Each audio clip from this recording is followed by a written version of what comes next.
Hi everyone, hope you're doing well. I think it's about day 12 here in Spain for the lockdown, so it's kind of serious, little scary to be honest, but I'm going to try and keep myself away from the news and just keep the mind occupied. So, right, let's take a look at the first guitar solo from Race with the Devil, the Stray Cats version. Or at least the first part. It kind of goes like through 12 bar choruses. And we'll just look at the first part now. So right, we're in the key of E. So we start with this little pickup, and so that's open second string, the open B, then second fret on the B, and then open E. Now we'll do this series of pull-offs on the first and second strings, 3, 2, 0.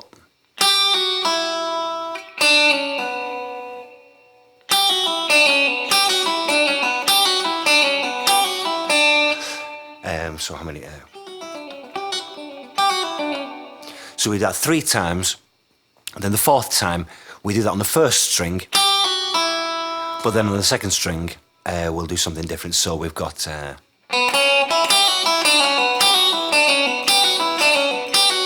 then so it's just the 3rd fret of the B, and then the open B,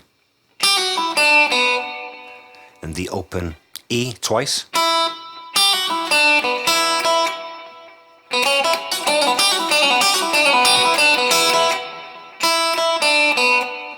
So open high E twice, then 3rd fret on the B, open B again.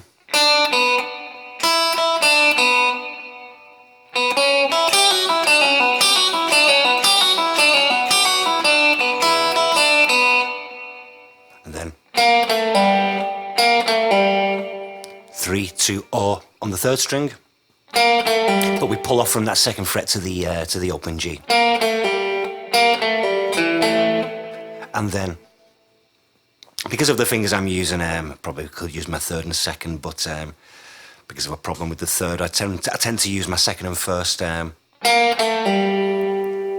But then I'll use my 2nd finger to, I'm going to play the 2nd fret on the 4th and 3rd strings.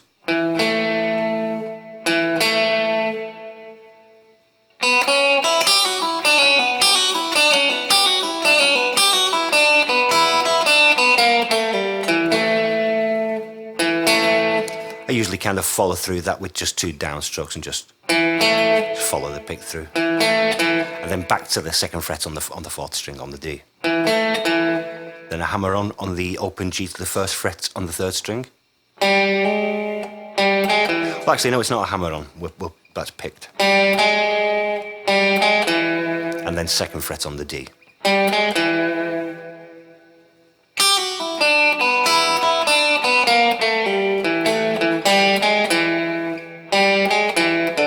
Open D. So, and 2nd fret on the A, 1st fret on the A, pull off to the open A. So now we move into our 4 chord, the A or A7.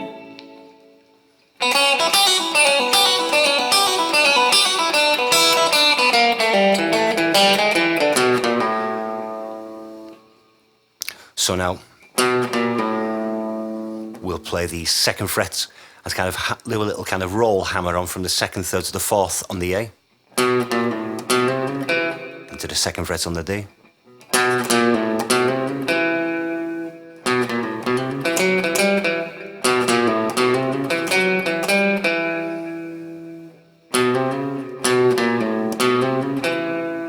So from the 2nd fret on the D, 4th fret on the D back to the 2nd, and then 5th fret back to the 2nd on the D.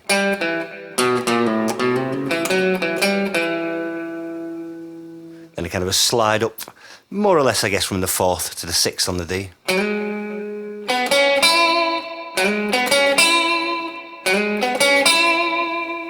Which has taken us back to our 1 chord, the E.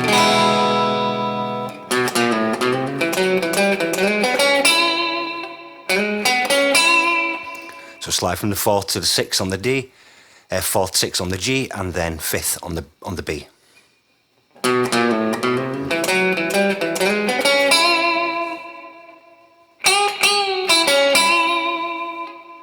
So.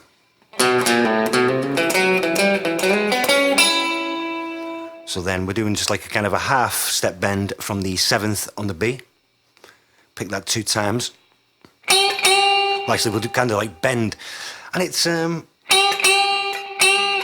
of like a silent release. I'm not really cutting off the sound too much, but it's not a pull off, sorry. So as we kind of bring it down, we'll then pick the 5th fret on the B, and 6th fret on the G, back to 5th fret on the B. That's all over the 1 chord again.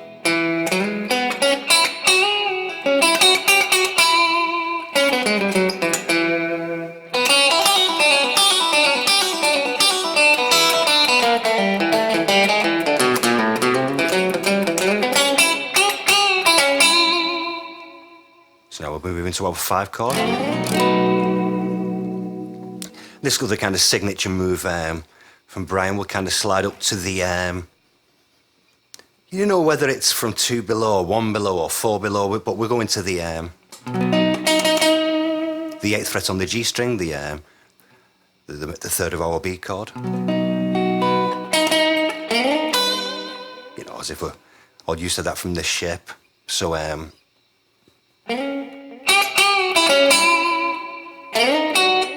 so we slide up to the 8th on the G, then 7th on the B. Now we're going to kind of outline a kind of a B7, so we just look at this bar chord of a B. Kind of make our B7. Think of this note. But we're going to be sort of bending into that from just a step below.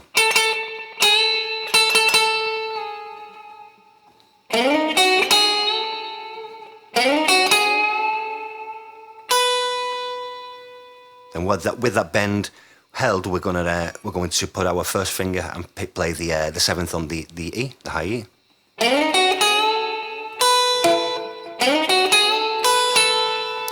Then back to the pick the 2nd string again, which is still being bent.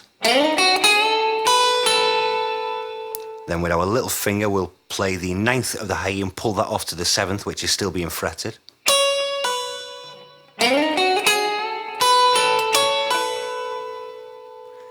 Pick and release the bend.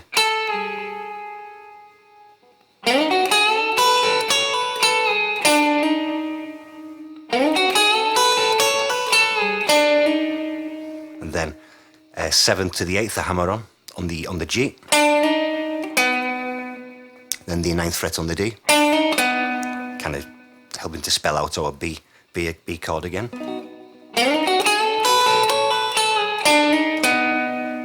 And with those notes down, you know, the way I guess I'm doing this at the moment, because I've just picked that final note as a downstroke. They're both being still sustained, but then I'll sort of catch the G string again with an upstroke, which is being fretted by my 2nd finger.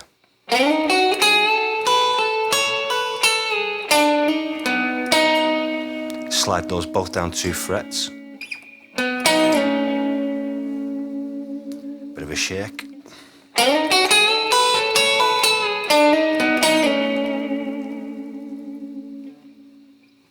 So let's see.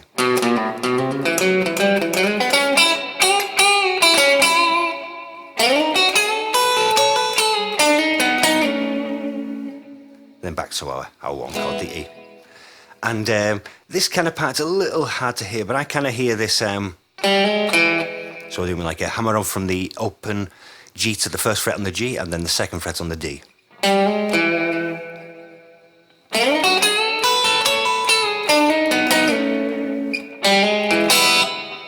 then kind of picking maybe the open 1st or the open 1st and 2nd, because then we're going to go into this little bending figure. So on the 3rd fret of the B. So,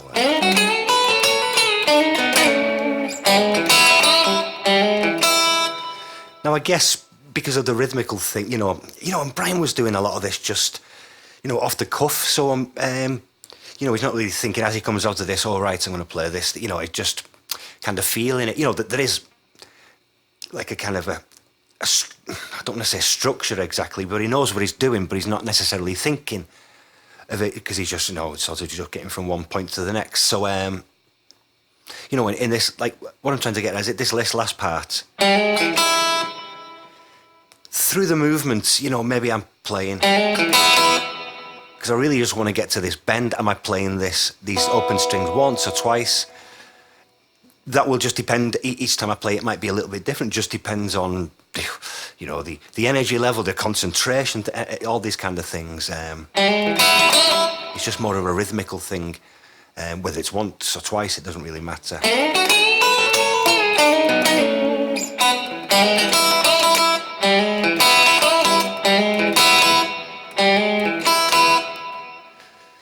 So let's say 2 times. So then the bend.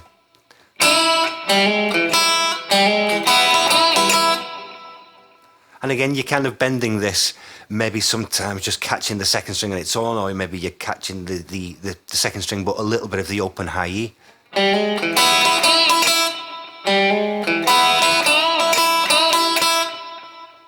It's basically how we do the hammer on from the open to the first fret on the G. Then the open E and B 2 times, bend on the 3rd fret of the B once, and then the open strings again 2 times. And that figured again, the bend, then the open strings 2 times again. But I think we'll kind of add a little 3rd time with the open strings, because the phrase changes slightly. Or 3 times, and then. And he's kind of fingers down as if he's maybe going to a bend, or he's going to pull it off on the 2nd fret, on the 3rd fret of the B. That's because he's coming to the end of the phrase. The 12-bar cycle's about to start again, and he's kind of thinking, where am I going to go?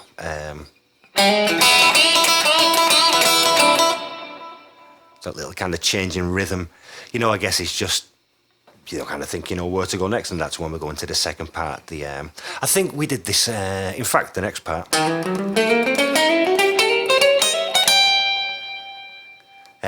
That'll be coming up, obviously, in the next lesson, but just to get a bit of a head start on that, I think it's in one of the Brian Setzer style lick lessons, maybe 5 or 6.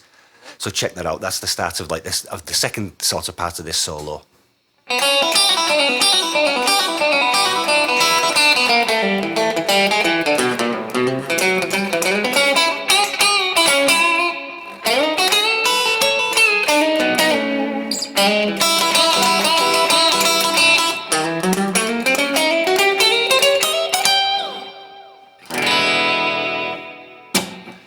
So, give that a try, folks, and we'll start working through the solos on this track. There's a ton of material. And take good care of yourselves, stay safe, and I'll see you next time. Cheers.